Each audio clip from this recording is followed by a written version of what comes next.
Hey YouTube, well this is going to be a little bit different video than what you typically see on my channel, but what I'm going to do is go over my reloading setup and the process that I go through to reload 9mm. Let's get to it.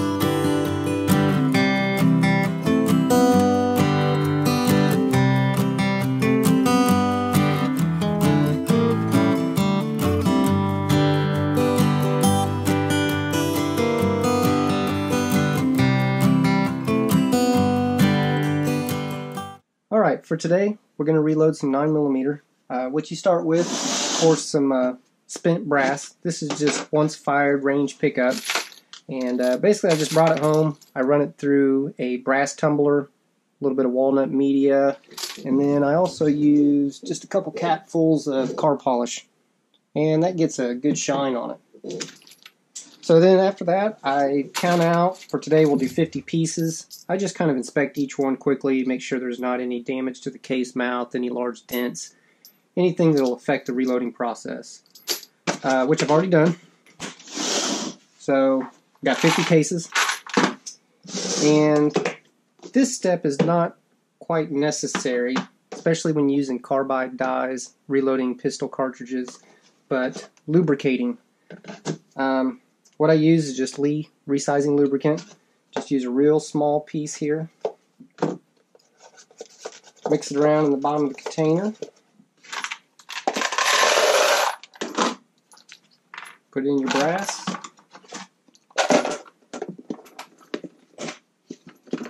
And just mix them all up.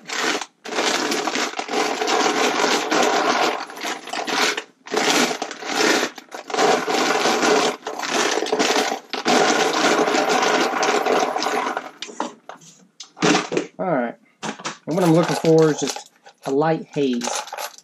A little bit of this stuff goes a long ways.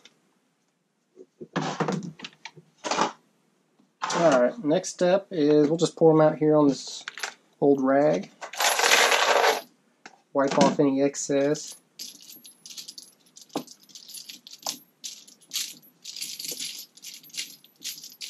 And next part is getting them into the press. Okay, so now we have our brass that's been lubricated, and like I mentioned before, it's not quite necessary for pistol brass, but what I can definitely tell is it makes the press operate a lot more smooth and gives you better consistency, overall length with the bullet and such.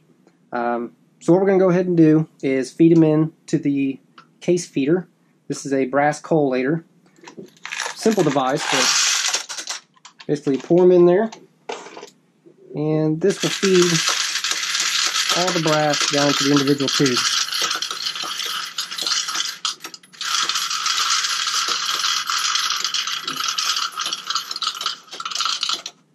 So there we have it, 50. And I think these will each hold about 20, so you're looking at 80 rounds total if you were to fill each tube to the top. Alright, well I'll just do a quick overview of the press itself. This is a Lee Loadmaster. It is a progressive press. And what progressive means is with each crank of the handle you can produce a completed cartridge. It does that by the shell plate, holding 5 casings and then going through each of, in my case, 5 reloading steps. Those steps are, I'll zoom in here. First one is a universal decapping die, just removes the primer. Next one is a resizing die and decapping die, but I've removed the decapping pin. So this does a couple things. It resizes the brass, and then it aligns it for the priming system to feed a new primer. Third station is your powder charging station, which it also flares the mouth of the casing to accept the projectile. The next one is the bullet seating die, and then the last one puts a slight crimp on the die. After that, just spits out into the completed bin. Alright, I'd like to just say a few things about this press. Seen a lot of mixed reviews about it. A lot of people have had several issues with it, and then others have had really good luck with it. Now I will say, this is a tinkering hobby. This press itself, it does require a little bit of finesse, fine tuning should I say, and once you get there, this press is fully capable of producing very good quality ammo. With that being said, I have done a few things to mine. All the moving parts here, metal on metal, I've polished with fine sandpaper. Helped everything run a lot more smoothly. Also, other things, more convenience than anything. This was originally set up, this powder charge die has a return arm, and this return arm is operated by this chain. And this chain would typically come down right through the middle and then attach to this hole here on the ram itself. It works perfectly fine, but what I did notice is it's right in your way here, your workspace to get into the shells itself. What I did was just placed an eye bolt through the aluminum cast here, little return spring, opened all this up for me. The next thing that I did here was added a couple lights. Now these lights do have a function. Like I said, here on stage 2 you get a new primer placed into the casing, and then right before it gets powder charged, this green light here will indicate if it missed a primer or not. If there's no primer in the casing, the green light just shines right up through the casing. This has been done by many others and it works out great. This other white light here shines down into the 4th station, and this allows me to visually check to make sure that the powder did drop and go into that casing. Just a few more things before we get started. What I'm reloading here is 124 grain. These are truncated cone jacketed bullets. And what we're going to be using is tight group powder. Already got it loaded up in the hopper here. Now, this is the auto disc powder measure. For me, for the powders I've been using, the thing has been very consistent, very accurate. But before I start, each and every time, I just double check to make sure. So, let me find an empty brass casing here. Alright. Got an empty brass casing. What I'm going to do is just put it on my scale and tear it out. So now we're zeroed. We'll turn this powder measure on. And we'll just dump a few charges here. Get everything cycled. I'm just going to manually manipulate the arm here. And we'll just do this a few times just to get everything running. Now what I'm going for is 4.2 grains. So let's go ahead and do one throw it on our scale, 4.2. And just to be safe, let's just do it a couple more times and make sure. 4.2. One more time. And 4.2. I wouldn't expect any less. Like I said, I've already reloaded literally thousands. It's always been 4.2. Maybe occasionally you might get a tenth of a grain difference, 4.1 to 4.3, which for the tolerances that I'm reloading for just plinking ammo, that's perfectly acceptable. Alright, well I think we got everything set up here, so let's just kind of go through the motions slowly and I'll explain each one. So we can see our case feeder here. Let's go ahead and feed our first piece of brass in. It'll push in, and in the first stage it deprimes. Next stage, it's going to resize the brass, and then we're going to insert a new primer. Third stage, it's going to flare the mouth and charge the powder. Here on the 4th stage, we want to visually check, make sure we got powder, and we do. We'll go ahead and place a bullet on the top here and run it through the seating die. And the last stage here is going to put a light factory crimp on it. And meanwhile, we're kind of having to watch everything again. So back to the powder, we're good. Place a bullet. And the created cartridge went out the side here. So let's just double check, make sure that we do have a primer in the back. And we got our calipers here. We're going to go ahead and zero them out. And what we're shooting for here is 1.070. And I allow a little bit of tolerance there.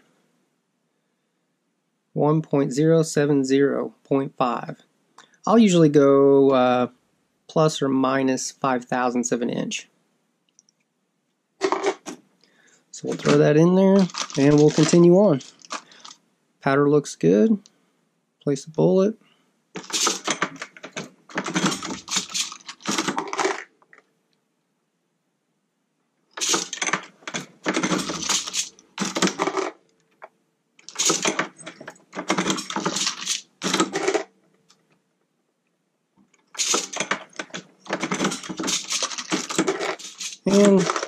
I'm not going real fast. I'd like to be more consistent, make sure that I'm visually checking every stage as it goes through the process. But as you can already see, once you get into the rhythm of things, you can really produce a lot of ammo very quickly.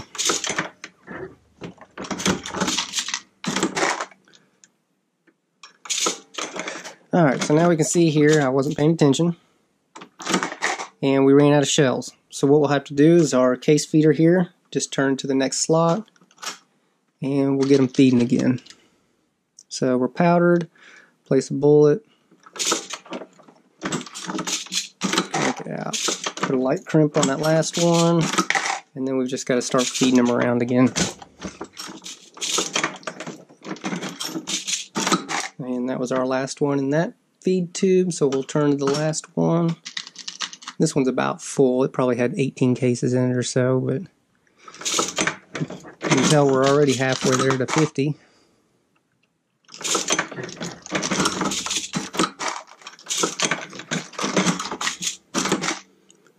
Alright, that was our last casing entered the shell plate. Just finish off these last few.